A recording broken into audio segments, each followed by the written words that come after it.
कब लेते हैं हम शिव की शरण कब लेते हैं? थोड़ा सा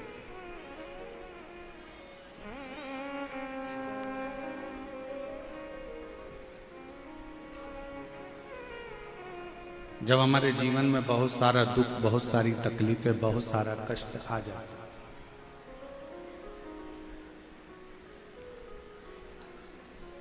एक्सीडेंट हो गया, तब किसी ब्राह्मण देवता ने कहा कि महामृत्युंजय के पाठ कराओ, शिव की शरण में भेजा।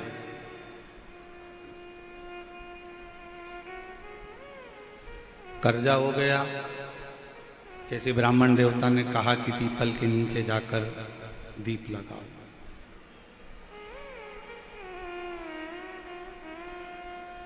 बहुत तकलीफें जब बढ़ गईं, बहुत दुख जब बढ़ गया, तब फिर भेजा कि जाकर शंकर के मंदिर में दही चढ़ाओ या दूध चढ़ाओ।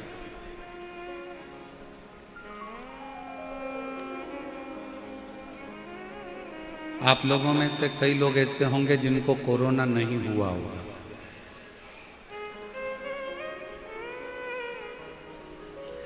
कितने लोग हैं जिनको कोरोना नहीं हुआ था?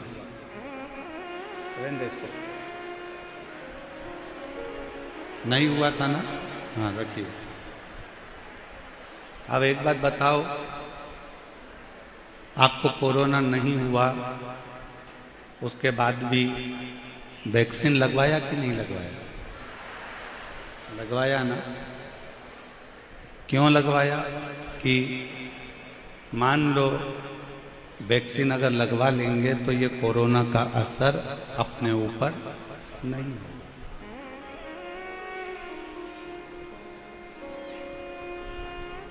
कोरोना का असर अपने ऊपर नहीं होगा। अब तुम्हें कोरोना हुआ ही नहीं था, तुमने फिर भी वैक्सीन लगवाई।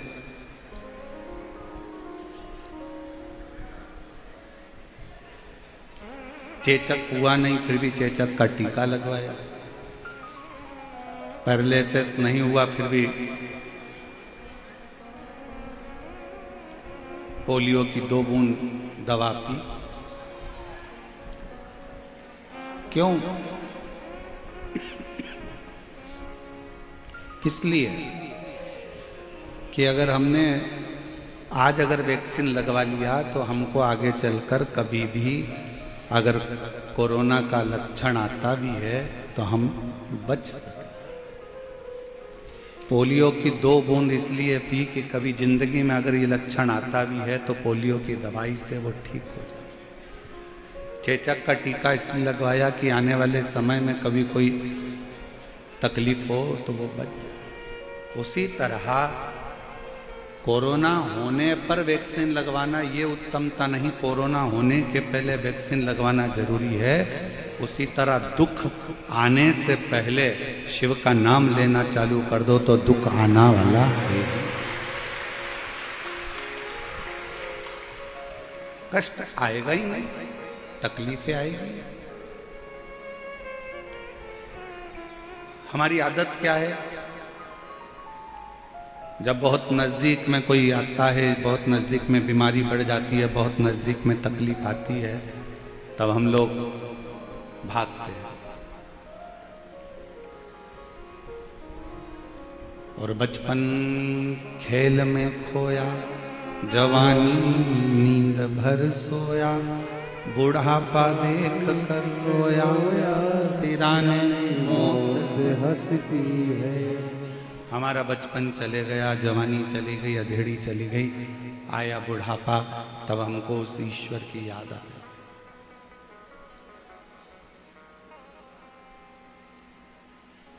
जीवन खत्म हुआ तो जीने का ढंग आया, जब शम्मा बुझ गई तब महफिल में रंग आया।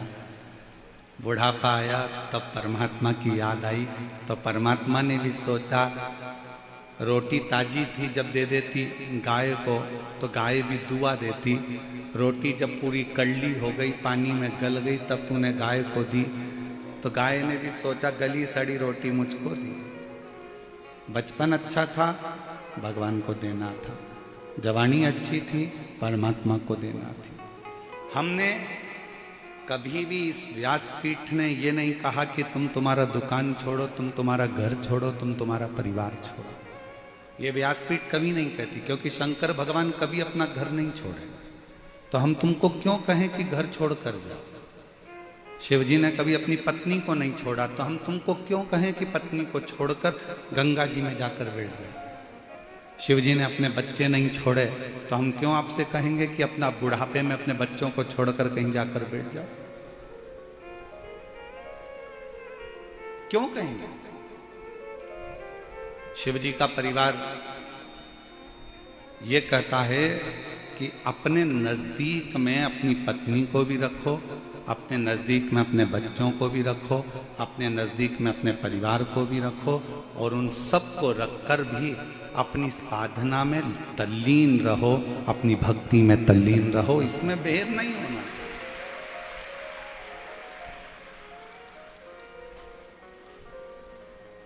कोई महाराज तुमसे कह दे कि तुम अपना घर छोड़ दो, बिल्कुल मत छोड़ना। कह देना सीवर वाला महाराज मना करा, हम तो हमारा घर नहीं छोड़े।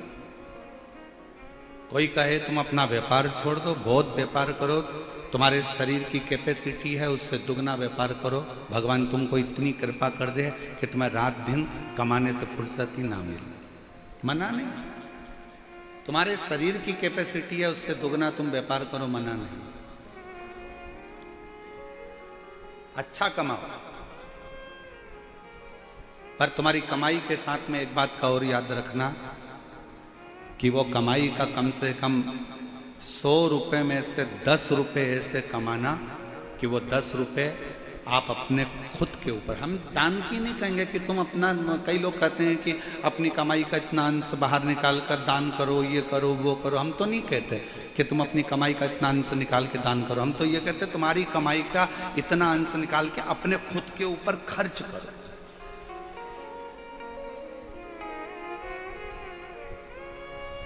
सास ने अपनी रकम खुद के लिए नहीं बनवाई, सास ने जो भी हार बनवाया, जो भी पाटली बनवाई, ये सोच के बनवाई कि मेरी बहू के चढ़ावे में चढ़ा दूंगा। सास ने साड़ी ली तो ये सोच कर ली मैं मेरी बेटी को दे दूंगा। एक माँ ने अपना जो भी सामग्री ली वो अपनी बहू और बेटी के लिए सोच कर ली। एक पिता ने जो भी बनाया वो अपने बेटों के लिए, अपनी बहुओं के लिए, अपनी बेटी के लिए, अपने दामाद के लिए बनाया। आपने अपने लिए क्या करा? खूब कमाओ। दुनिया के महाराज आपसे कहेंगे कि अपनी कमाई का इतना अंश दान करो, परंतु हम आपसे कहते हैं कि अपनी कमाई का कम से कम एक अंश निकालो और वो अपने खुद के ऊपर खर्च करो, स्वयं।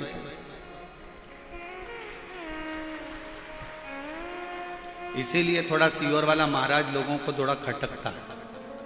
उसके खटकने का कारण ये क्योंकि वो सीख ऐसी देता है। अब लोग कहते हैं कि अपनी कमाई का एक अंश निकाल कर दान करना, और हम कहते हैं कि अपनी कमाई का थोड़ा सा भाग निकालकर अपने ऊपर खर्च करना, स्वयं के ऊपर। हम कमाई में इतने डूब जाते हैं, हम काम में इतने डूब जाते हैं कि अपना ध्यान नहीं रख पाते। नौकर 12 बजे 1 बजे जाएगा, बिल्कुल घड़ी देखेगा नौकर, बिल्कुल घड़ी, मतलब 1 बज गई सेठ जी मैं तो ये चल। झाड़ू वाली, बर्तन वाली बिल्कुल समय देखकर आती है और समय देखकर जाती है। और दुनिया के तुम ऐसे नौकर हो गए कि तुमको दुकान पर टिफिन रखा है और खाने की फुर्सत नहीं है, कमाने में लगे हुए हो। एक भिखारी भी तुम्हारे दरवाजे से भीख मांगता है ना, तो तुम्हारे सामने दरवाजे पर खड़े होकर ठेले वाले से केले खरीद कर तुम्हारे सामने केला छीलकर भिखारी भी खाता है, क्योंकि उसको भी मालूम है कि मुझे कमाना है तो मुझे शरीर पर ध्यान देना पड़ेगा।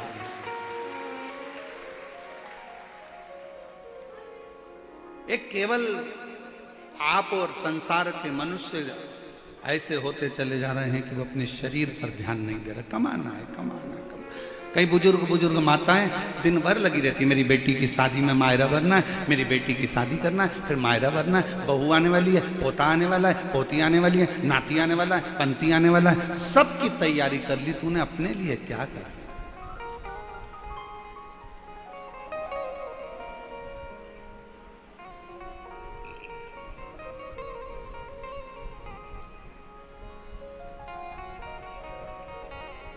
स्वयं के लिए क्या करें। शिव महापुराण की कथा सबसे पहले कहती है अपना परिवार, अपना कुटुंब, अपना घर पहले उसको दो।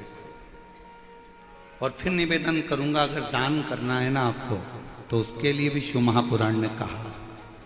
कहाँ करना दान? पहले अपने घर के अंदर देखो कि अपना घर का कोई व्यक्ति दुखी तो नहीं है। घर का व्यक्ति अगर सुखी है तो फिर अपने परिवार में देखो कोई दुखी तो नहीं है। परिवार में सब सुखी हैं तो फिर अपने पड़ोस में देखो, पड़ोस में कोई दुखी तो नहीं है। पड़ोसी अगर सुखी है तो फिर अपनी कॉलोनी में देखो कोई दुखी तो नहीं है। कॉलोनी में देखने के बाद फिर अपने वार्ड में देखो कोई दुखी तो नहीं है। फिर अपने प्रदेश में देखो, अपने जिले में देखो कोई दुखी तो नहीं। फिर भारत में देखो कोई दुखी तो नहीं है। सबसे पहले अगर अपना कोई दुखी है तो थोड़ा सा सहयोग। अपने कोई रिश्तेदार का बच्चा पढ़ना चाहता है, एजुकेशन लेना चाहता है और भगवान ने अगर आपको थोड़ा सा धन दिया है और उसके पास अपने बच्चों को पढ़ाने का पैसा नहीं है तो आप कहीं दान मत करो। सबसे पहले उस पहचान वाले के बच्चे को अच्छी एजुकेशन दिलाओ।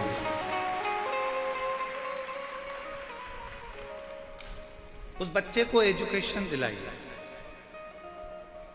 आप कहीं दान नहीं दे सकते। आपका कोई रिश्तेदार बहुत बीमार है, बहुत तकलीफ में है, उसके पास इंजेक्शन का, दवाई का, डॉक्टर को दिखाने का पैसा नहीं है।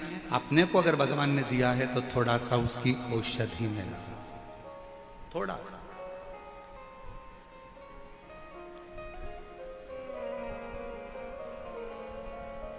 सर्वे भवन्तु सुखी। थोड़ा कहते हैं लोग किसी और वाला महाराज थोड़ा उल्टा चलता है, ठीक है। दुनिया गाली देती रहेगी, दुनिया अपशब्द कहती रहेगी और अपनी एक लाइन अपन हमेशा अगर आपको बोलते हैं तो अपने ऊपर भी अमल करते हैं। क्या किसको रोइए और चादर तान के सोइए।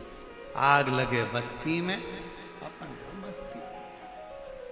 दुनिया कितना भी बखाड़ा करे, कोई कहे महाराज ने ऐसा बोल दिया, कोई के महाराज ने वैसा बोल दिया, कोई के ऐसा हो गया, कोई के वैसा हो गया। अपन तो ऐसे जोरदार जूड़ा मुड़ा बांध के और धागे से ऐसा ऐसा करवा करवा कर पेंटिंग कर क्या कर।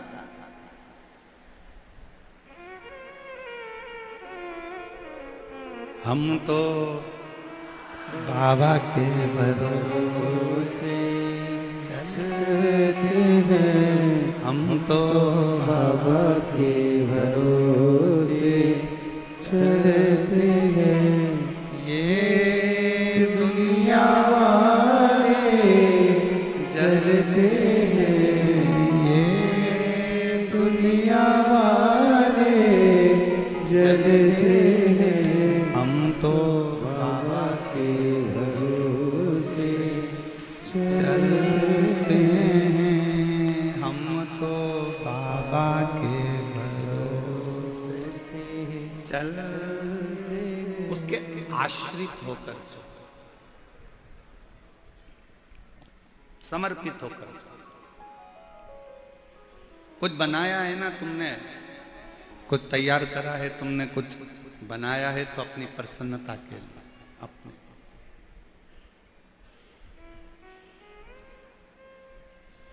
स्वयं।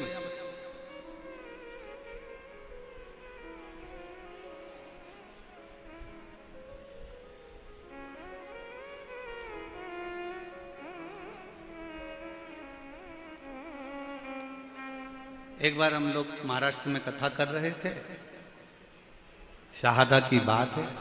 शहादा में कथा चल रही थी और हम जब शहादा में कथा कर कर जजमान के यहाँ से किसी अन्य जगह पर कहीं जा रहे थे तो एक व्यक्ति ने कहा, और महाराज मजे में हो?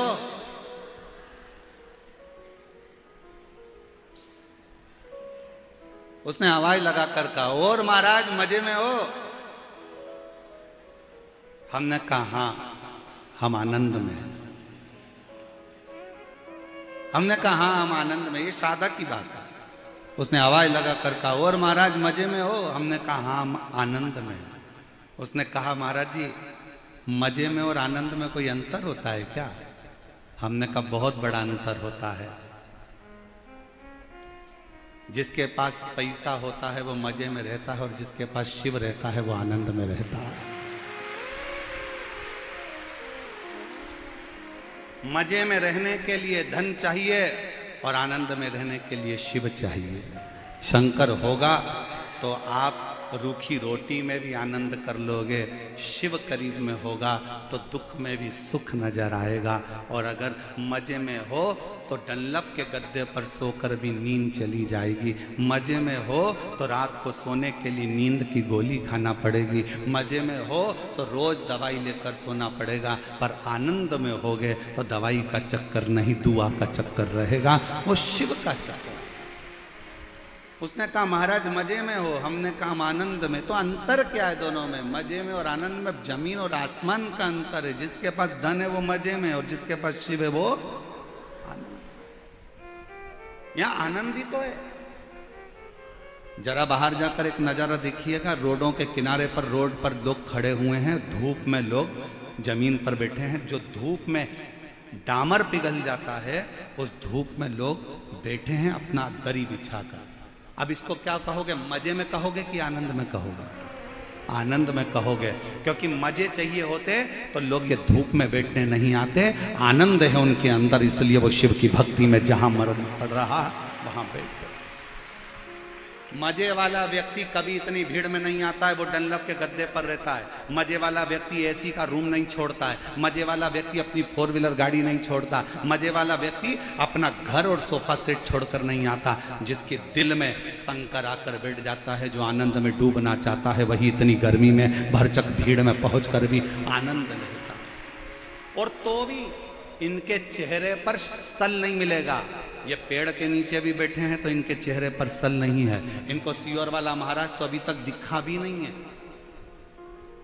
इनको सियोर वाला महाराज तो अभी तक दिखा भी नहीं है, ये अभी तक मिले भी नहीं है।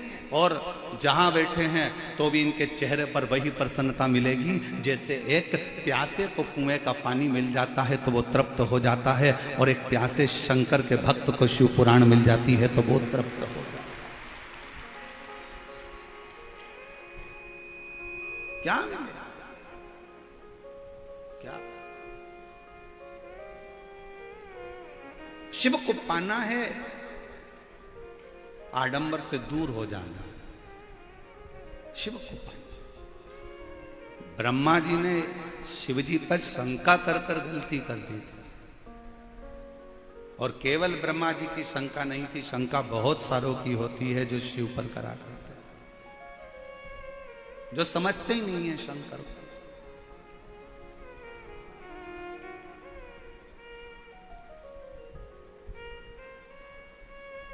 जो शिव को पहचान ही नहीं पाते। क्या रखा है एक लोटा जल में? क्या रखा है एक लोटा जल में? लोटा लोटा लोटा लोटा चिल्लाते रहते हो गुरुजी, एक लोटा जल सारी समस्या का। अरे भाई, ये इतने पत्र जो भरे पड़े हैं हम तो पढ़ भी नहीं पाते हैं भाई। 4-5 पत्र कुल टोटल पढ़ने में आते हैं, और बाकी के पत्र सब यहीं की यहीं धरे रह जाते हैं। क्या रखा है शिव का थान?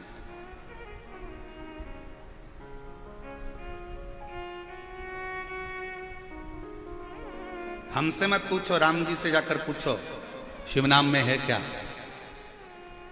शिव जी पे एक लोटा जल चढ़ाने में क्या रखा? हमसे मत पूछो, पांडवों से जाकर पूछो। शिव जी को एक लोटा जल चढ़ाने में क्या रखा है? भगवान कृष्ण से जाकर पूछो, जिनकी 16,108 रानियां थी।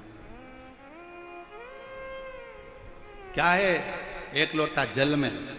16,108 रानियां होने पर भी भगवान कृष्ण के घर में संतान नहीं हुई। गर्गाचार्य बाबा जी को बुलाकर पूछा कि औलाद कैसे होगी? कहा एक एक रानी के साथ 11-11 दिन तक शंकर का अभिषेक करो। एक एक रानी के साथ में भगवान कृष्ण ने 11-11 दिन तक शिव जी का अभिषेक करा। शंकर भगवान ने प्रकट होकर वर दे दिया कि तुम्हारी एक एक रानी से 11-11 संतान होगी। 10 छोरा, एक छोरी, 11-11 संतान। 16,108 रानियों से हुई। 1,77,186 बच्चे भगवान कृष्ण के जन्म लिए शिव की कृपा से। हमसे मत पूछो कि शिव कथा में क्या रखा है, शंकर को एक लोटे जल में क्या रखा, राम जी से पूछो जो तैयारी कर कर गए थे लंका पर विजय प्राप्त करने के लिए, पर लंका के दरवाजे पर पहुंचने से पहले समुद्र के किनारे पर समझ गए इस लंका में जाना कठिन है, क्योंकि ये शंकर की लंका है, ये शिव की दी हुई लंका है। ये लंका अधिपति रावण जो शंकर की आराधना में डूबा रहता है, जो उस रावण की लंका है, इसके अंदर जाना सरल बात नहीं है। किसी के घर में और किसी के दिल में घुसना कठिन बात होता है। घर में भी घुसना कठिन है और दिल में भी घुसना कठिन है, और लंका तो शिव का है, इसमें जाना कठिन है। फिर आखिरी में भगवान राम जी ने रामेश्वर धाम की स्थापना करी, पूजन करी, अर्चना करी, आराधना करी, विनती करी, तब जाकर वहां से विनय प्राप्त कर कर, वर प्राप्त कर कर लंका पर चढ़ाई करी, फिर लंका की ओर सेतु बांध कर। कोई पूछे शिव के एक लोटे जल में क्या है, कोई पूछे भगवान शंकर के नाम में क्या है, शंका मत करो। शिव की भक्ति में कभी शंका मत करो, कभी नहीं। क्यों महाराज जी, हम शंकर जी पे, कई माताएं शंका करती है, हम पूजन में ऐसा काम करिया है, भूल गए, भगवान हमसे रुष्ट हो गए, भगवान हमसे नाराज हो गए, हमने पशुपति व्रत में ये गलती कर दी, भगवान हमसे नाराज हो गए, हमने ऐसा कर दिया, भगवान हमसे नाराज हो गए। शिव महापुराण की कथा कहती है, एक बात याद रखना, जिंदगी में अपने अंदर उतार कर रखना, मेरा शंकर, तुम उल्टी पूजन करो, सुल्टी पूजन करो, तुम्हारा मन पड़े तो मंत्र जपो, नी पड़े कुछ मत जपो, तुम जो जपोगे, जैसी पूजन करोगे, मेरा शंकर वैसा स्वीकार कर लेता है।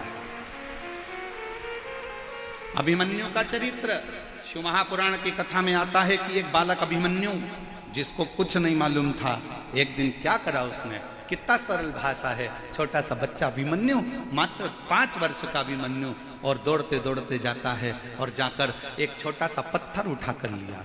अभिमन्यु एक पत्थर उठा लाया,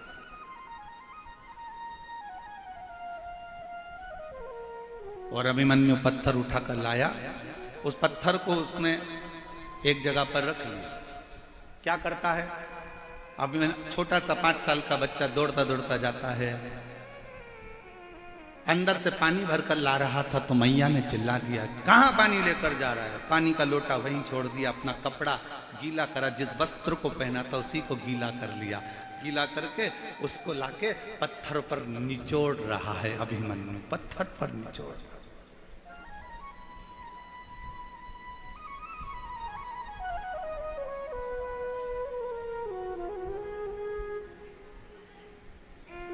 भगवान काय का भूखा है, तुम्हारे वैभव का नहीं, भगवान भाव का भूखा। बोलो मेरी जीजियों और मेरे जीजाओं, आपके घर में छोटे छोटे बच्चे हैं, जम के तो बोलो जरा। और अगर बच्चे बड़े हो गए हों तो उनके छोटेपन का स्मरण करिएगा। आपकी बेटी, आपका छोटा सा बेटा, आपकी छोटी सी बेटी, उसके पास में इतना सा प्लास्टिक का गैस का चूल्हा, इतनी सी उसके पास में भगोनी तवेली, इतना सा उसके पास में चम्मच, इतने इतने से उसके पास में प्लास्टिक के कप,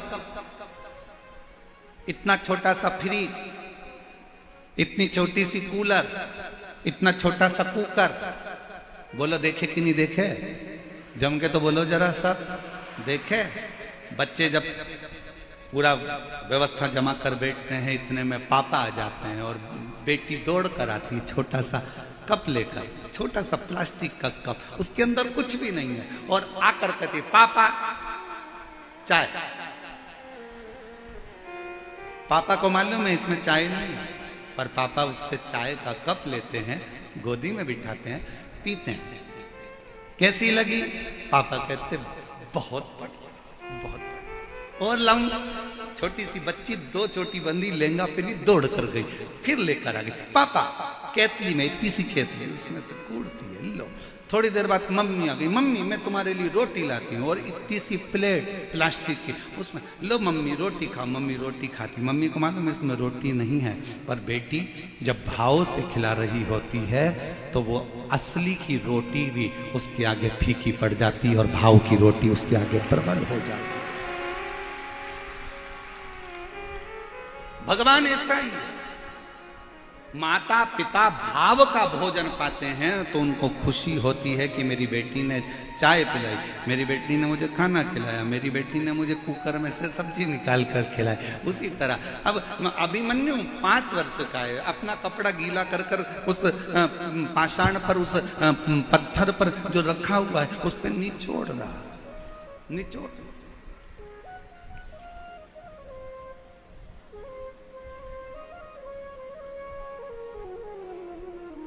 गया अभिमन्यु, चंदन नहीं है, 2 पत्थर लिए, एक पत्ती रखी पेड़ की, अब कौन से पेड़ की थी नहीं मालूम, पत्थर, उस पे पत्थर पे दोच दिया, दोच के उसको ऐसा संभल के गीला गीला पिसी हुई पत्ती पत्ती इकट्ठी करके उस पत्थर पर उसने पोत दिया, भगवान को चंदन लगा दिया। नहीं है अभिमन्यु के पास भोजन, गया दौड़ के, मां ने सूखे कुछ आंवले के टुकड़े सुखाए थे, वही आंवले के टुकड़े की गुठली, आंवले के भी भाग ऊपर के नहीं, गुठली लाया और भगवान के सामने फल के रूप में रख दिया। अभिमन्यु, कोई तुमसे कहे ना कि भगवान को प्रसन्न करने के लिए बहुत सारी सामग्री की जरूरत है, ओ मेरी जयपुर की जीजियों, मेरी बेटियों, मेरे बेटाओं, मेरी माताओं, मेरे भाई, मेरे जीजाओं, मेरे पिता तुल्य भाई, ध्यान रखना भगवान को तुम्हारे धन और दौलत की नहीं, भगवान को तुम्हारे निर्मल स्वभाव की और तुम्हारे भाव की जरूरत है। वो कौन कहता है भगवान खाते नहीं, कोई शबरी की तरह खिलाते। कौन कहता है भगवान आते नहीं, कोई द्रौपदी की तरह बुलाओगे तो आए।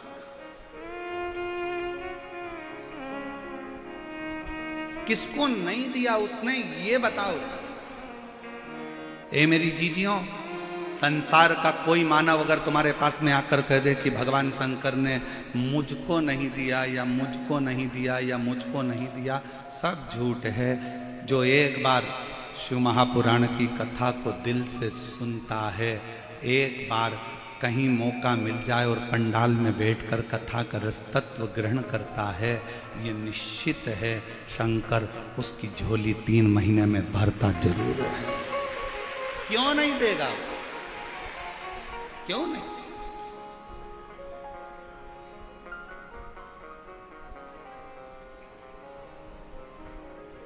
अभिमन्यु ने लाया आंवले के अंदर का जो बीजा दुनिया फेंक देती है, वो लाकर अभिमन्यु ने भोग लगा दिया।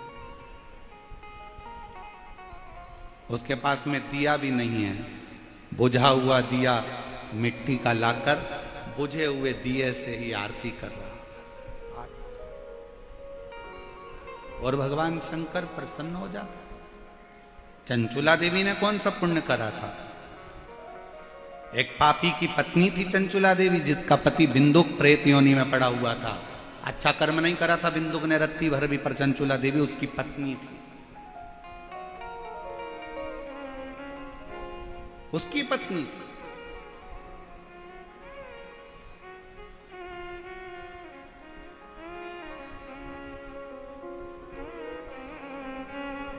अब किसी ने एक बात पूछी थी, इस कथा में तो नहीं पूछी है, पर पूर्व की कथाओं में, जसपुर वाली कथा में किसी ने पूछा था कि चंचुला देवी अच्छी थी, उसका पति प्रेत योनि में पड़ा बेकार था, वो ब्राह्मण होकर भी उसने बेकार कर्म करा था, पर उसका पति जो लाता था वो चंचुला देवी खाती होगी तो वो भी तो पापी कहलाएगी, पाप कर्म में तो लिप्त हो।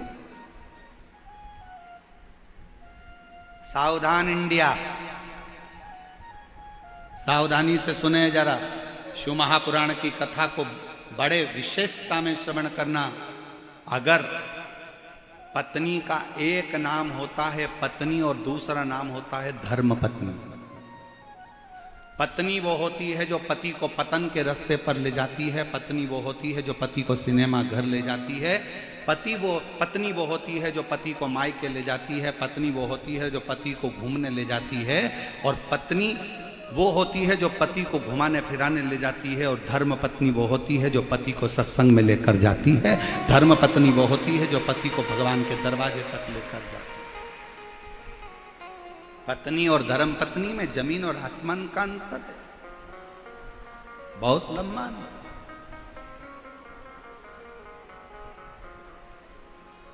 अगर तुम्हारे कहने से तुम्हारे घर के पति, तुम्हारे कहने से तुम्हारे घर के बेटे, तुम्हारे कहने से अगर तुम्हारी बहू, तुम्हारे कहने से तुम्हारी बेटी, तुम्हारे कहने से तुम्हारा दामाद, तुम्हारे कहने से तुम्हारे पोता पोती भूल से भी अगर एक बार मंदिर, सत्संग या कथा या भगवान शंकर की मंदिर तक पहुंच जाएं, तो समझ लेना कि उस घर में तुमने सारे तीर्थ कर लिए और सारा तीर्थ का आनंद प्राप्त किया, सब कुछ प्राप्त किया। मन चंगा तो कठोते में गंगा। अब मन ही चंगा नहीं है तो कठोते में गंगा। तुम हरिद्वार चले जाओ तो तुमको वहां चैन नहीं मिलेगा। मन चंगा होता हाथ में तुमने जल लिया था, उसी में गंगा नजर आ जाती। और मन ही चंगा नहीं है तो गए थे हरिद्वार नहाने के लिए, और वहां पर भी नहाने के लिए गए और मालूम पड़े पहुंचने के बाद में वहां पर लोगों ने कपड़े छोड़ दिए, ये छोड़ दिया, वो छोड़ दिया, और तुम वहां पर भी चिड़ चिड़ चिड़ चिड़ चिड़ चिड़ कर रहे, कहाँ नहाएंगे, यहाँ कहाँ नहाएंगे, यहाँ आ गए, इतनी भीड़ पड़ रही है, ऐसा पड़ रहा है, वहां भी सुख नहीं है, तो फिर काहे का गंगा नहाने के लिए गए अपना जीवन का सुख प्राप्त करने का।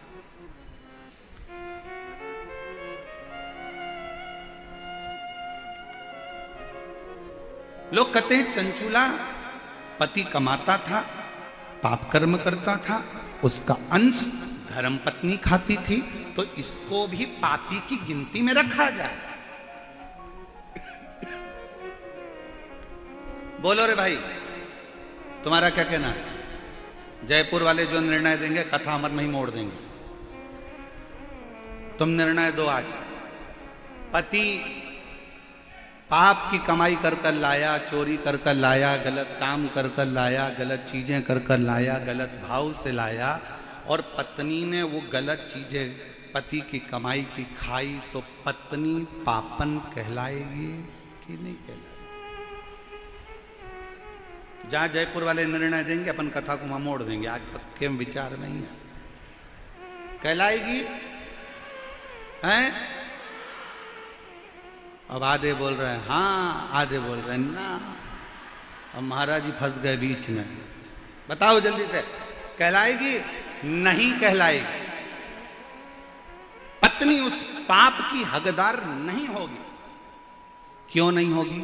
उसका एक कारण है, पत्नी कभी अपने पति से नहीं कहती कि तुम चोरी करो। पत्नी कभी अपने पति से नहीं कहती कि तुम बेईमानी कर कर लाओ। पत्नी कभी, पूरे दुनिया की कोई पत्नी अपने पति से नहीं कहती। हाँ, कोई पर नारी के चक्कर में अगर पति पड़ा है तो वो पर नारी जरूर कहेगी तुम डाका डाल के लाओ चाहे चोरी करके लाओ, पर मुझे लाकर सोने के हार दो, मुझे लाकर मोबाइल दो, मुझे लाकर कुछ भी दो। तुम डाका डालो चाहे कुछ भी करो, चाहे चोरी करो, पर मुझे लाकर दो। ये पर नारी कहेगी। पर धर्म पत्नी अपने पति से कभी नहीं कहती कि तुम डाका डालो, गलत काम करो, गलत व्यसन करो, गलत विचार करो, गलत कार्य करो और मुझे लाकर दो। इसलिए शास्त्र कहता है, कबीरा बाबा का एक लाइन जिंदगी में उतार कर रखना, और मुझे विश्वास है मेरे जयपुर वालों ने वो लाइन अपने अंदर उतार कर रखी, इसलिए बिल्कुल सही निर्णय दिया कि गुरु की करनी गुरु भरेगा, चेला की करनी चेला, और उड़ जाएगा हंस। जयपुर वालों ने बहुत स्मरण से उत्तर दिया, बिल्कुल सही उत्तर। क्यों?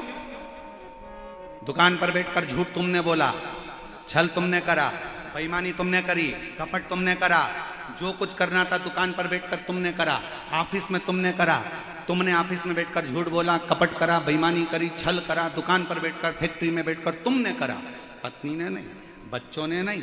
तुम पत्नी को ब्याह कर कर लाए हो तो पत्नी का पेट भरने की जवाबदारी ना ससुर की होती है ना सास की होती है। पत्नी का पेट भरने की जवाबदारी ना ननंद की होती है ना नंदोई की होती है। पत्नी का पेट भरने की जवाबदारी ना देवर की होती है ना देवरानी की होती है। पत्नी के पेट भरने की जवाबदारी ना जेठ की होती है ना जेठानी की होती है। पत्नी के पेट भरने की जवाबदारी केवल पति की होती है, पति की होती है। तुम किसी पर आश्रित होकर लेकर नहीं आए, तुम्हारी जवाबदारी।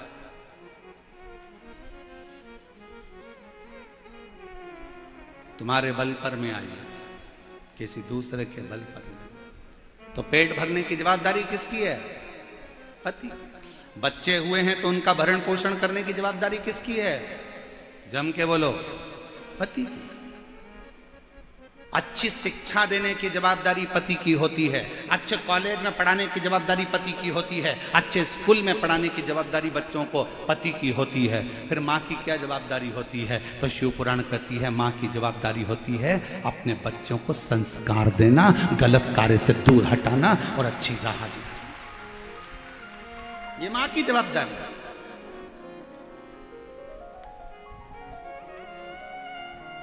ये माता की जवाबदारी।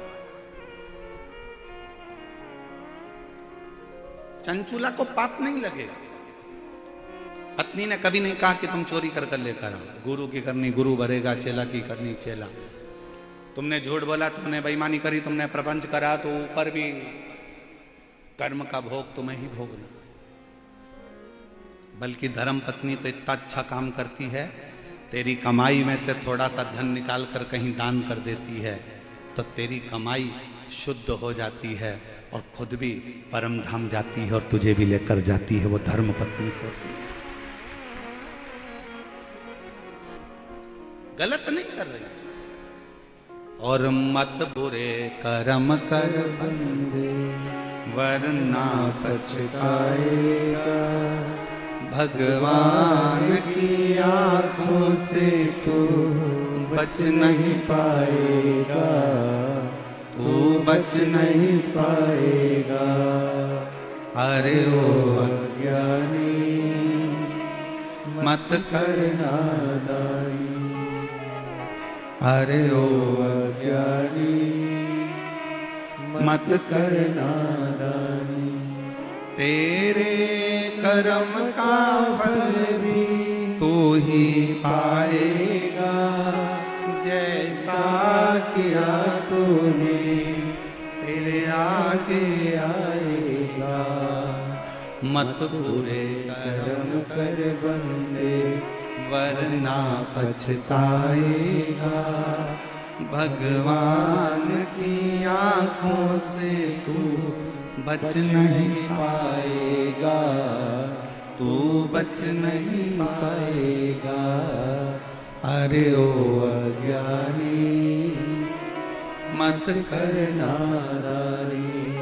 अपने कर्म अपने को भोगना। अपना तुम्हारे कमाई के हिस्सेदार बहुत सारे होंगे, पर तुम्हारे कर्म के हिस्सेदार कोई नहीं। प्रॉपर्टी के हिस्सेदार बहुत सारे होंगे, तुम्हारे गोल्ड सोना चांदी के हिस्सेदार बहुत सारे होंगे, जमीन जायदाद के हिस्सेदार बहुत सारे होंगे, तुम्हारे कपड़ों के हिस्सेदार बहुत सारे होंगे, पर तुम्हारे कर्म का हिस्सेदार कोई नहीं होगा। आपको अपना कर्म करना।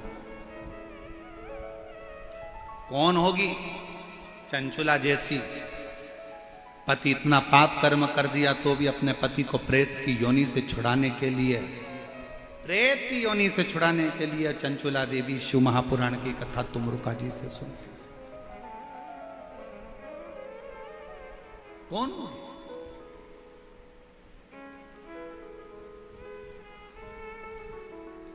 पति कहता है मेरी पत्नी मुझसे प्यार नहीं करती, मेरी पत्नी मुझसे प्रेम नहीं करती। प्रेम नहीं करती तो चतुर्थी का व्रत नहीं करती, खाना खा के निपटा देती। चतुर्थी व्रत करा, करवा चौथ का व्रत करा। बच्चों से प्रेम नहीं करती तो संतान सप्तमी का व्रत ना करती। एक नारी का पूरा जीवन खुद के लिए कुछ भी नहीं है। व्रत करे तो पति के लिए, बच्चों के लिए, सोमवार मंगल बुध गुरु शुक्र शनि जो करती है बच्चों के लिए।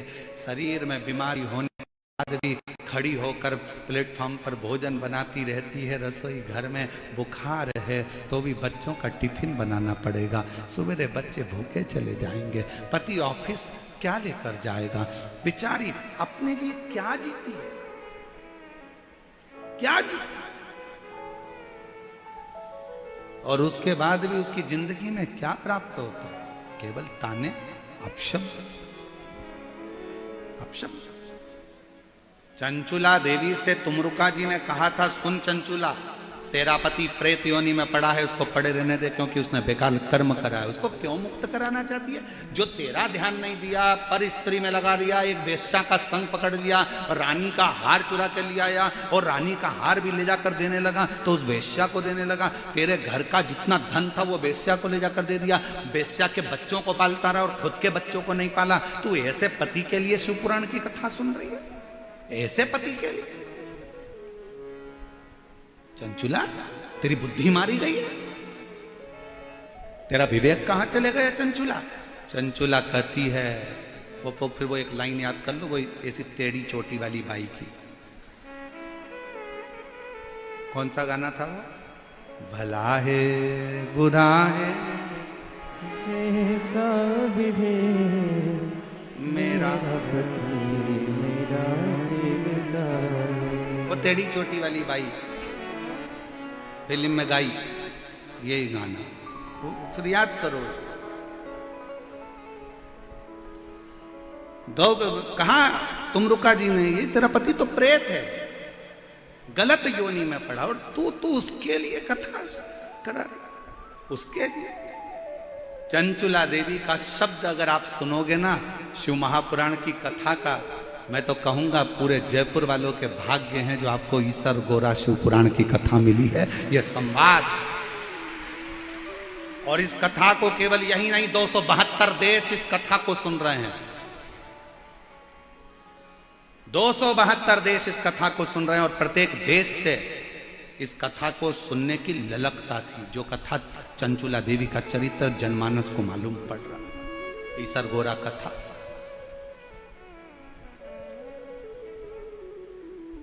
चंचुला, तेरे पति के लिए जो प्रेत योनि में पड़ गया, गलत काम कर गया, गलत कृत्य कर गया, तेरे बच्चों पर ध्यान नहीं दिया, वेश्या के बच्चों पर ध्यान दिया, तुझे कभी धन ना दिया, वेश्या का घर पूर दिया, तेरे सौंदर्य के लिए कुछ ना लाया, वेश्या के सौंदर्य के लिए सब कुछ दिया, तेरा मकान तक नहीं बना पाया तो टूटे झोपड़े में रहती रही, किराए के मकान में रहती रही, और तेरी वो वेश्या का वेश्यालय बना दिया, और तू उसके लिए शिव पुराण की कथा सुन रही, उसके लिए। चंचुला कहती है,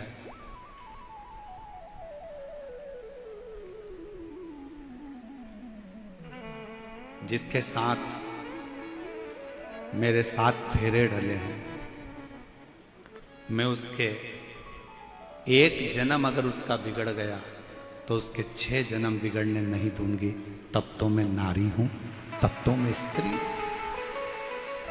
7 जन्म के लिए 7 फेरे डले हैं विवाह के।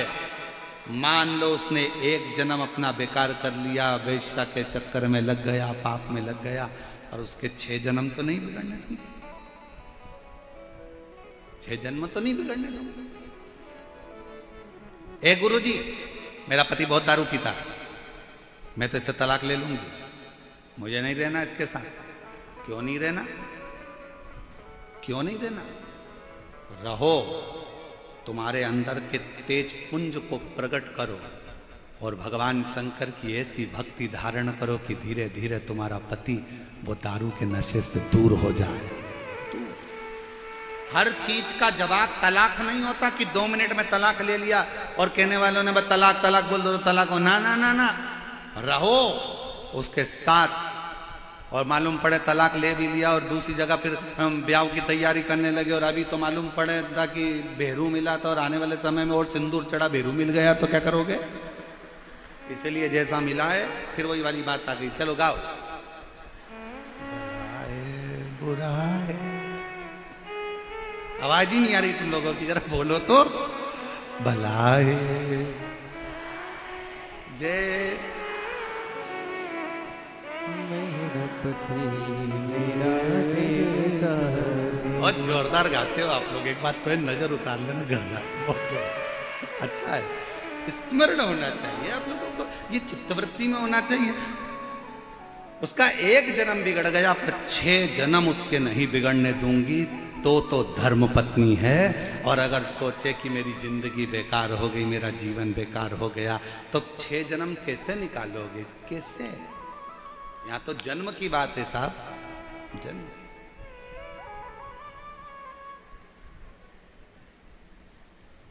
और फिर याद रखो, हर जन्म में पत्नी मिलेगी, हर जन्म में पति मिलेगा, हर जन्म में बच्चे भी मिलेंगे,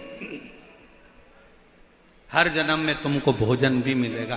कुत्ता बन गए तो भी खाने को मिलेगा, चींटी बन गए तो भी खाने को मिलेगा, झिंगुर बन गए तो भी खाने को मिलेगा, मछली बन गए तो भी खाने को मिलेगा, पक्षी बन गए तो भी खाने को मिलेगा। प्रत्येक जन्म में तुम्हें सब कुछ मिलेगा, पर प्रत्येक जन्म में शिव महापुराण की कथा नहीं मिलेगी। ये केवल एक मनुष्य जन्म में प्राप्त होती है, जिसमें हम अध्ययन कर सकते हैं, हम स्मरण कर सकते हैं, हम उतार सकते हैं। चंचुला के प्रश्न भारी थे, भारी। शिव कथा कर रही है, भगवान शंकर का संवाद कर रहा है। शिव महापुराण की कथा कहती है कि आनंद में रहने के लिए तुम्हें धन की नहीं, विश्वास की जरूरत पड़ती है, भरोसे की जरूरत। जब आप लोग 21 मई से 27 मई तक निरंकारी मैदान दिल्ली में जो शिव महापुराण की कथा होगी, उसको जब आप श्रवण करोगे, तो दिल्ली से जब आप उस कथा को निरंकारी मैदान दिल्ली से जब सुनोगे 21 मई से 27 मई तक, तो उस कथा का स्मरण में आप देखेंगे कि पांडवों का जितना भरोसा कृष्ण पर था, पांडवों का उससे अधिक भरोसा शिव पर था, भगवान शंकर पर। और भरोसा ही तो होना चाहिए। एक पत्र है, अच्छा है।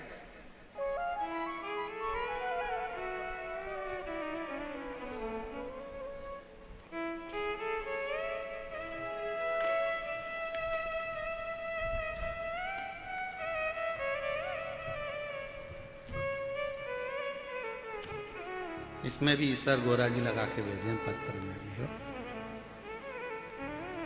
आनंद कंवर, पता है सोडाला, रामनगर वेद विला, डी कॉलोनी, जयपुर। मेरा मोबाइल नंबर ये है।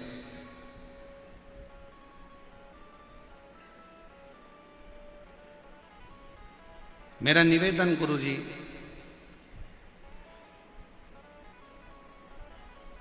मैं आनंद कंवर, गले में गठान हो गई थी, जिस गठान को डॉक्टर ने गलत कहना चालू करा था। हम लोग बहुत परेशान हो गए। तब हमारे पड़ोस में रहने वाली आंटी जी मंजू कंवर, जिन्होंने अचानक से घर आकर यह उपाय बताया कि मंजू कंवर जी, महाकाल में सीहोर में एक बार जाओ, वहां रुद्राक्ष लेकर बाबा से कंकर शंकर पूजन कर कर आओ। डॉक्टर ऑपरेशन का बोल रहा है, एक बार शिव पर भरोसा कर कर दो। हम लोग गए, कंकर शंकर पूजन कर कर वहां का रुद्राक्ष लाए, शिव जी के मंदिर जाना चालू करा, लोटा भरकर जल चढ़ाना प्रारंभ करा। गुरुजी, आज मैं बाबा को धन्यवाद देने आई हूं। डॉक्टर ने तो गले में जो गठान हुई थी उसका ऑपरेशन का बोला था, पर मेरे बाबा ने, पत्र को आप लोग एलईडी पर पढ़ सकते हैं, मेरे बाबा ने 15 दिन के भीतर गांठ व दर्द को समाप्त कर दिया, और गठान भी पूरी मेरी 15 दिन के अंदर समाप्त। 15 दिन के गठान। कहीं बैठे हो तो एक बेलपत्र लेने के लिए आ सकते। शिव भक्ति किसको कहते हैं? भगवान शंकर का एक पत्र है, अच्छा है।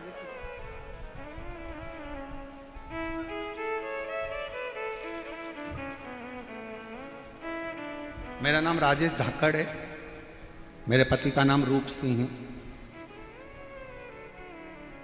मेरे बेटे का नाम सचिन कुमार धाकड़। मैं जयपुर आगरा रोड की निवासी हूँ। मेरा मोबाइल नंबर ये है, कहीं बैठी हो तो आ सकती।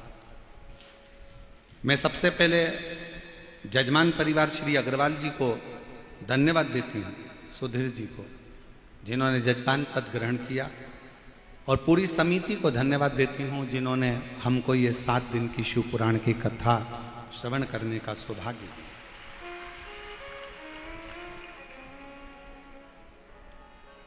जयपुर के अंदर कुबेर भंडारी की कृपा से ये कथा का लाभ मिल रहा है। गुरुदेव, मेरा बेटा सचिन 6 साल से नीट की तैयारी कर रहा था, पर 6 साल से नीट की तैयारी करता पर उसका सिलेक्शन नहीं हो पा रहा, जिसकी वजह से मेरा बेटा पूर्ण तरह से हार चुका, धीरे धीरे डिप्रेशन की ओर जाना चाहता। मैंने अपने बेटे से, एक माँ से अपने बच्चे का दर्द नहीं देखा जाता। मैंने अपने बच्चे से कहा कि क्यों चिंता करता है, एक बार शिव महापुराण की कथा सुनना प्रारंभ कर। बच्चे को जब डिप्रेशन की ओर देखा तो बच्चे को कथा में लगाया, उसका मन लगा, डिप्रेशन से बाहर निकला। उसने कहा मम्मी मैं पशुपतिनाथ का व्रत कर लूं? मैंने कहा बिल्कुल कर। पर वो सियोर वाला महाराज कहता है कि जो पशुपति व्रत करता है प्रसाद भी उसी को बनाना पड़ता है, तुझे तैयार करना पड़ेगा। मैं करूंगा। बच्चे ने पशुपति व्रत करे, प्रसाद बनाकर जाना। मेरे बेटे ने आपकी एक बात को स्वीकार कर लिया कि अपनी पढ़ाई को 4 गुना कर दो, अपनी विद्या अध्ययन को 4 गुना करो, जो शिक्षा ग्रहण कर रहे हो कोचिंग 4 गुना करो, मेहनत 4 गुना करो, रात दिन एक करो और फिर एग्जाम देने के लिए जाओ। 2024 में मेरा बाबा ऐसी कृपा कर दिया गुरुदेव कि मेरे शंकर की कृपा से बेटे ने पूरी पढ़ाई कर कर बेलपत्री पर शहद लगाकर चढ़ाई, और बाबा की कृपा से मेरे बेटे का नीट की परीक्षा क्लियर हो गई। मैं बाबा को धन्यवाद देने के लिए आई हूँ। अब मेरा बेटा MBBS कर रहा है छत्तीसगढ़ से। मैं मेरे बाबा को यहाँ प्रणाम करने के लिए आई हूँ। एक पत्र और अच्छा है, देखिए। सुनील कुमार शर्मा, निवासी जयपुर। मैंने 2020 से शिव महापुराण की कथा प्रारंभ करी है सुनना, आराधना। गुरुजी, मेरा बेटा सॉफ्टवेयर इंजीनियर है। मैं चाहती थी कि मेरे बेटे की सरकारी नौकरी लगे, पर मेरा बेटा नौकरी की तैयारी कर कर कर हार गया, नौकरी नहीं लगी। आखिरी में उसने विचार करा कि मम्मी मैं प्राइवेट कोई जॉब ढूंढ लेता हूं। तब मैंने मेरे बच्चों से कहा कि तुम चिंता मत कर, तू एक बार पशुपतिनाथ का व्रत कर। वो सियोर वाला महाराज कहता है कि मेहनत कर कर शहद लगाकर बेलपत्र अर्पित कर, परीक्षा दे, बाबा कुछ ना कुछ फल जरूर देगा। 5 पंडाल के अंदर कथा बैठकर सुन। मेरे बेटे ने पढ़ाई भी करी, 5 पंडाल के अंदर जाकर कथा सुनी, और बाबा की कृपा से आज मेरा बेटा सरकारी जॉब में लग गया। मैं बाबा को यहां पर धन्यवाद देने के लिए आई हूं। मैं बाबा को यहां प्रणाम करने के लिए आई। गुरुदेव, हाई कोर्ट में सिस्टम असिस्टेंट के पद पर मेरे बेटे की नियुक्ति हुई है। मैं बाबा को यहां प्रणाम करने के लिए आई। मेरा शिव है, शंकर, और तेरी कृपा बिना नहीं एक भी अणु लेते हैं श्वास, तेरी कृपा से तनु बखान क्या करूं मैं आँखों के ढेर का, चपटी बहुत में है खजाना कुबेर का। गंगाधार मुक्ति द्वार ओमकार तू, भोले ओमकार तू, आयो शरण तिहारी शंभु तार तार तू। बखान क्या करूं मैं राखों के ढेर का, चपटी बहुत में है खजाना कुबेर का। गंगाधार मुक्ति द्वार ओमकार तू, भोले ओमकार तू, आयो शरण गले में गांठ थी, डॉक्टर ऑपरेशन का कह दिया था, गलत बातें बोल रहा था कि ये कुछ गलत है, पर बाबा की कृपा से पूरी गठान भी गल गई और दर्द भी बंद हो गया। डॉक्टर ने ऑपरेशन करने से मना कर दिया और शिव की कृपा से स्वस्थ। उसकी उदारता होना चाहिए, उसकी उदारता।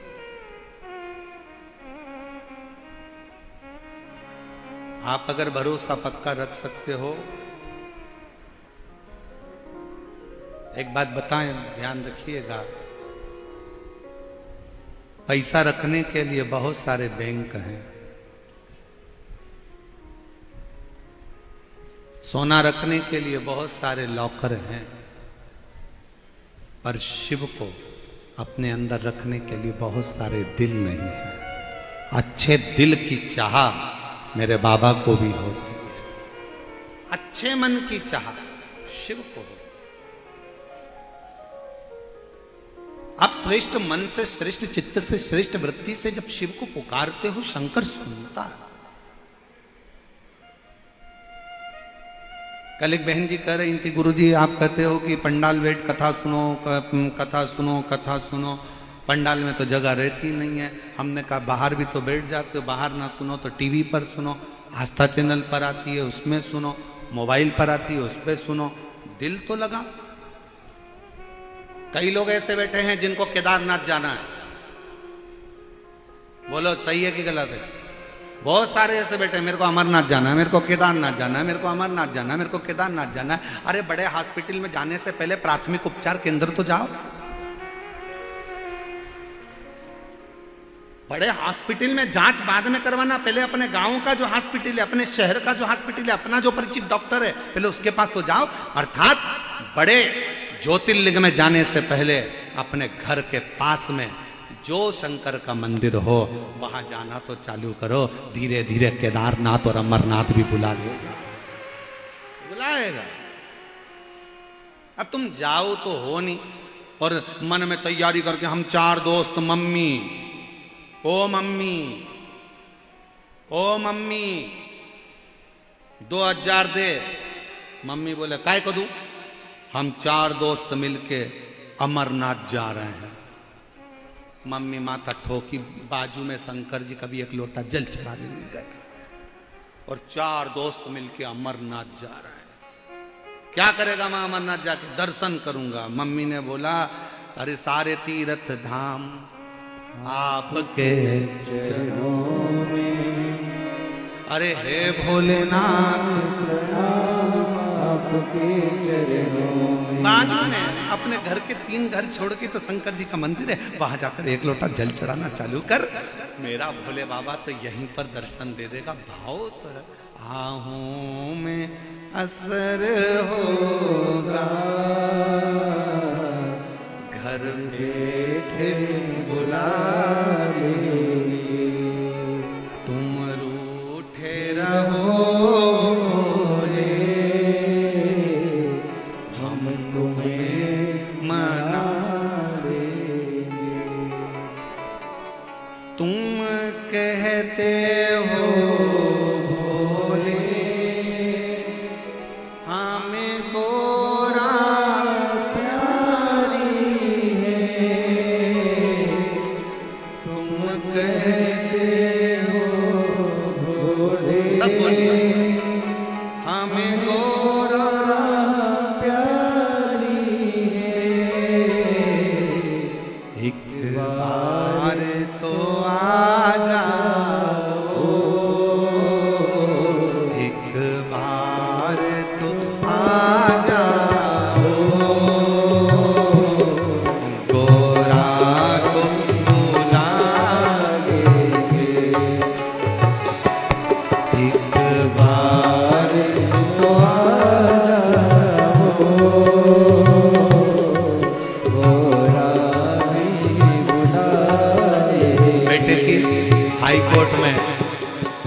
बहुत सुंदर पद पर प्रतिष्ठित हुआ है। आप लोग जोरदार ताली बजाइए। बहुत बस तुम रूठे रहो भोले, हम तुम्हें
भोले,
हम तुम्हें मना लेंगे।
मन की बात कहिए, हृदय से प्रार्थना करिए, विनय करिए, निवेदन करिए।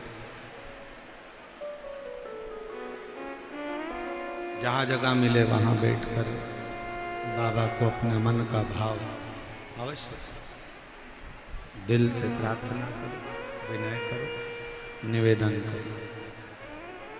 जो बाहर बैठे हैं वो बाहर बैठकर, जो टीवी के सामने कथा सुन रहे हैं वो टीवी के सामने, जो मोबाइल पर कथा श्रवण कर रहे हैं वो मोबाइल पर बाबा को विनय करें। साथ में बोलिएगा, आपकी आवाज़ व्यासपीठ तक, व्यासपीठ और आपकी दोनों की आवाज़ भगवान देवाधिदेव महादेव तक पहुँचे।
बाबा देवाधिदेव महादेव भगवान शिव,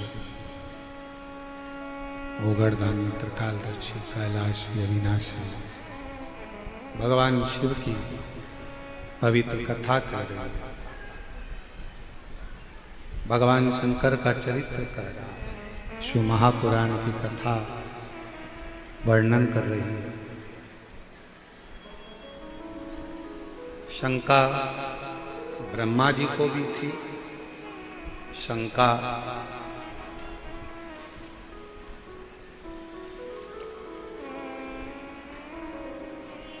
मां सती को भी थी।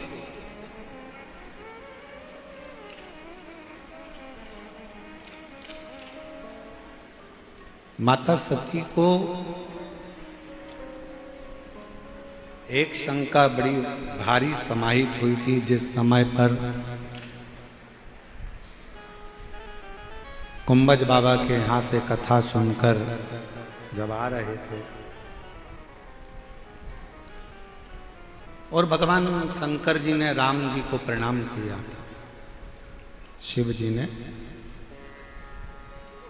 राम जी को नमन किया था, तब सती मैया के मन में शंका आ गई। और शंका क्या थी कि जिसको मेरे पति प्रणाम कर रहे हैं ये कौन है? कहा यही मेरे इष्ट देव हैं, मेरे राम। शंकर भगवान के इष्ट देव राम जी हैं और राम जी के इष्ट देव भगवान शिव। कितना सुंदर वर्णन है शिव महापुराण के अंतर्गत कि आप जिसको जो दोगे वो तुम्हें मिलेगा। आप अगर किसी को आदर दे रहे हो, सम्मान दे रहे हो, सत्कार दे रहे हो, तो वो आदर सम्मान सत्कार आपको मिलेगा। एक ग्वाले की कथा आती है कि एक ग्वाला दूध से मक्खन बनाता था और माखन का गोला बनाकर हलवाई के यहां पर देकर आता था। हलवाई माखन के गोले के बराबर में जो सामान उसको चाहिए रहता था वो उसको दे देता था। अब वो जो ग्वाला था वो अपने घर शक्कर लेकर जाता, जितना माखन मिलता उसको तोल के शक्कर दे देता।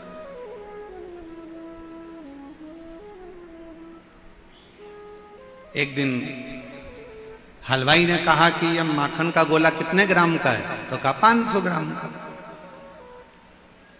कि हो ही नहीं सकता, इसको तो मैंने अभी हाल तोला, ये 500 ग्राम का है ही नहीं, इसमें 100 ग्राम कम है, ये तो 400 ग्राम का है। नहीं सेठ जी, 500 ग्राम का है। तूने तोला था? हाँ। काय में तोला था? मैं आपसे 500 ग्राम शक्कर लेकर जाता हूं ना, उसी शक्कर को पलड़े में रखकर गोले को तोल लिया था। आपने जो शक्कर दी थी 500 ग्राम, उसी को तोलकर मैं 500 ग्राम का गोला लाता था। सेठ जी के ध्यान में आ गया कि मैं इसको रोज 400 ग्राम शक्कर देता था, इसलिए गोला भी मुझे 400 ग्राम का मिलता था। जैसा मैं दूंगा वैसा मुझे मिलेगा।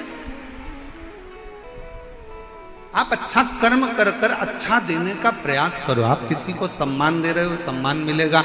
आप किसी को आदर दे रहे हो, आदर मिलेगा। आप किसी को कुछ अच्छा प्रदान कर रहे हो, अच्छा ही मिलेगा। सती मैया के हृदय में, माता सती की चित्त वृत्ति में संशय आ गया। संशय, क्या ये मेरे प्रभु के इष्ट देव है? ये मेरे पति के इष्ट देव? शंकर भगवान राम जी का सम्मान करते हैं, राम जी शंकर भगवान का सम्मान। अभी हमने कथा में इसके पहले जो कथा थी रतनगढ़ की, हमने उसमें एक बात कही थी, आप लोगों ने सुनी थी कि नहीं सुनी थी? कि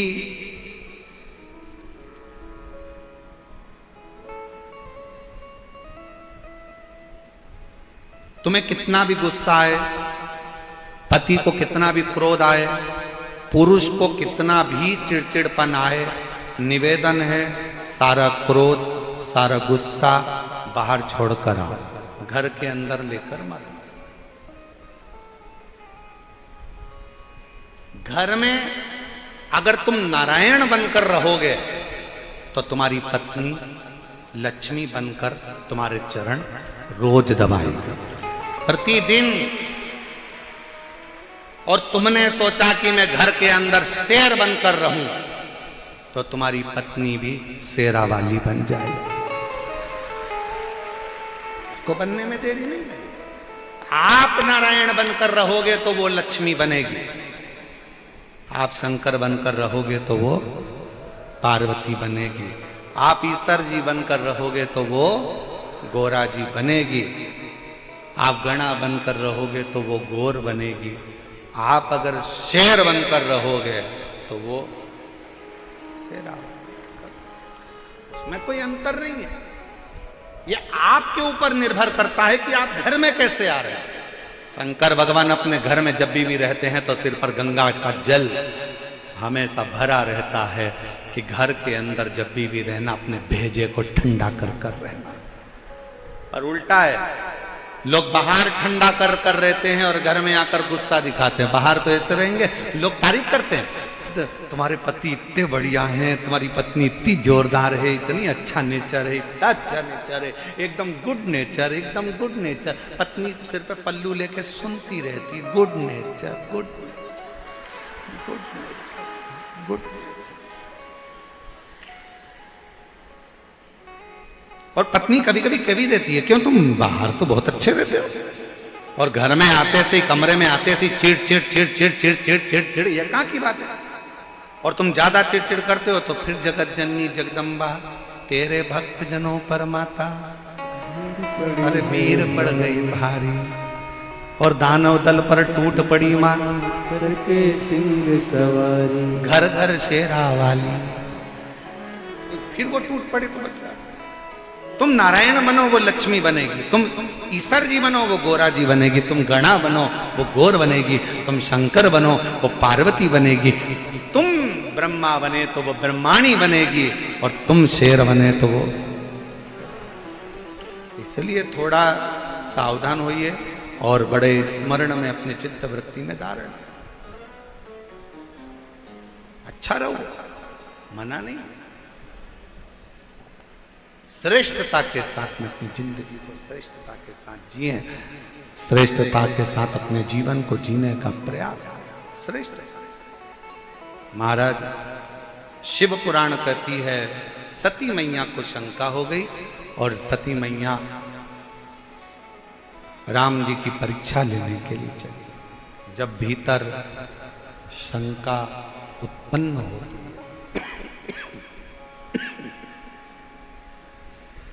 जब भीतर शंका उत्पन्न होती है, तब व्यक्ति परीक्षा करने की सोचता है।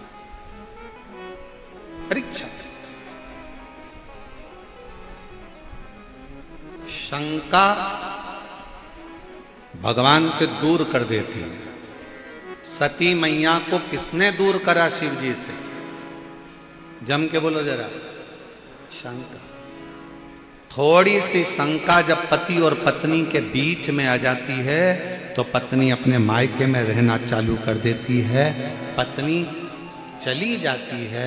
शंका जहाँ थोड़ी सी आई वहाँ पर पूरा घर बर्बाद हो जाता है। सास बहू के भीतर में शंका होगी, सास बहू का जीवन बेकार हो जाएगा। ननंद और भाभी के बीच शंका होगी, उनका जीवन बेकार हो जाएगा। पति पत्नी के बीच शंका होगी, उनका जीवन बेकार हो जाएगा। शंका आपको दूर कर देगी। शंका करो, मना नहीं है, पर कहां करना है ये भी स्थान बताया है शिवपुराण। शंका करने का भी जगह बताइए, शंका करिए। जहां स्थान बताएं, गलत और कोई व्यसन कर रहा है तो वहां ध्यान दीजिए, मना नहीं। पर जहाँ श्रेष्ठता हो, जहाँ आनंदता हो, जहाँ आप अपने अलमस्त जीवन को जी रहे हो, जहाँ आप अपने जिंदगी की आनंदमय शुरुआत कर रहे हो, और वहाँ बीच में शंका को लेकर आ जाओगे तो अपने जीवन को तुम जी नहीं पाओगे, जी नहीं। आखिरी में हुआ क्या? माँ सती ने भगवान शंकर पर शंका करी और सती और शिव जी एक दूसरे से दूर हो गए। दक्ष प्रजापति के यज्ञ की कुंड में, यज्ञ की अग्नि की साक्षी में सती माता जलकर बस सती मां जल गई। शिव को दुख हुआ, भगवान शंकर को बड़ा दुख हुआ कि मेरी धर्मपत्नी सती और यज्ञ की अग्नि। अगर कोई अच्छा कार्य हो रहा हो, कोई सत्कर्म हो रहा हो, कोई भगवान का भजन हो रहा हो, कोई अच्छा कार्य हो रहा हो, तो प्रयास करो कि उसमें थोड़ा सा सहयोग कर सकते हो, थोड़ा सा।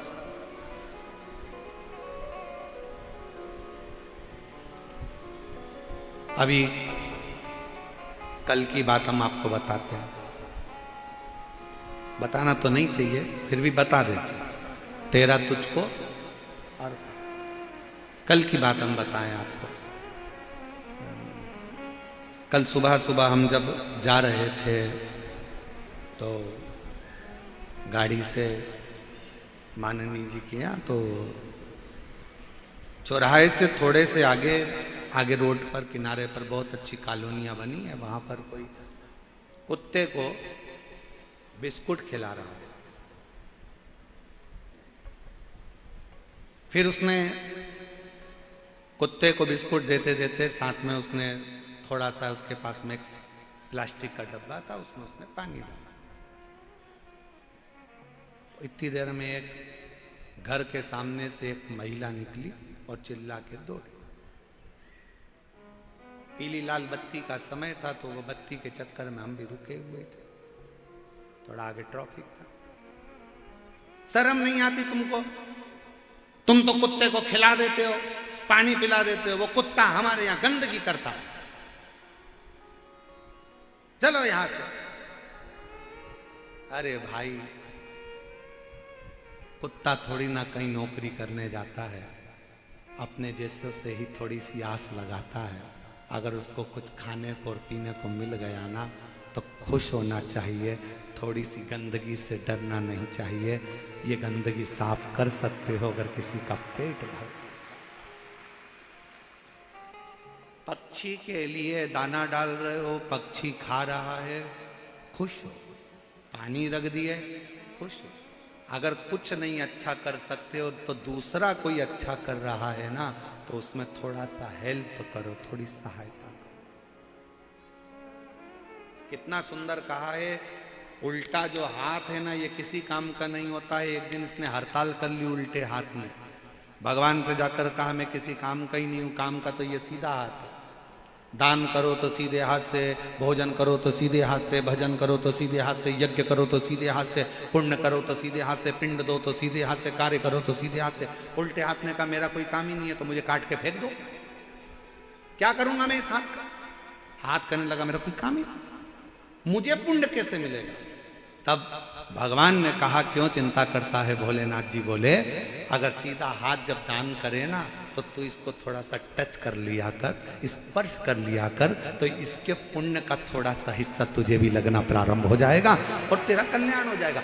जब अपने नगर में कोई अच्छा काम हो, अपने नगर में कोई सत्कर्म हो, अपने नगर में यज्ञ हो, अपने नगर में कथा हो, अपने नगर में भजन हो, अपने नगर में कीर्तन हो, अपने नगर में स्मरण हो, और भगवान ने अगर आपको काबिल बनाया है, भगवान ने अगर आपको उच्च पद पर बिठाया है, भगवान ने आपको काबिल बनाकर बिठाया है, तो अपने पद का गरिमा बनाकर रखना। बन सके तो सत्कर्म में हेल्प करने का प्रयास करना, पांव अड़ाने का प्रयास मत करना। हाथ आगे बढ़ाओ, टांग नहीं, टांग नहीं।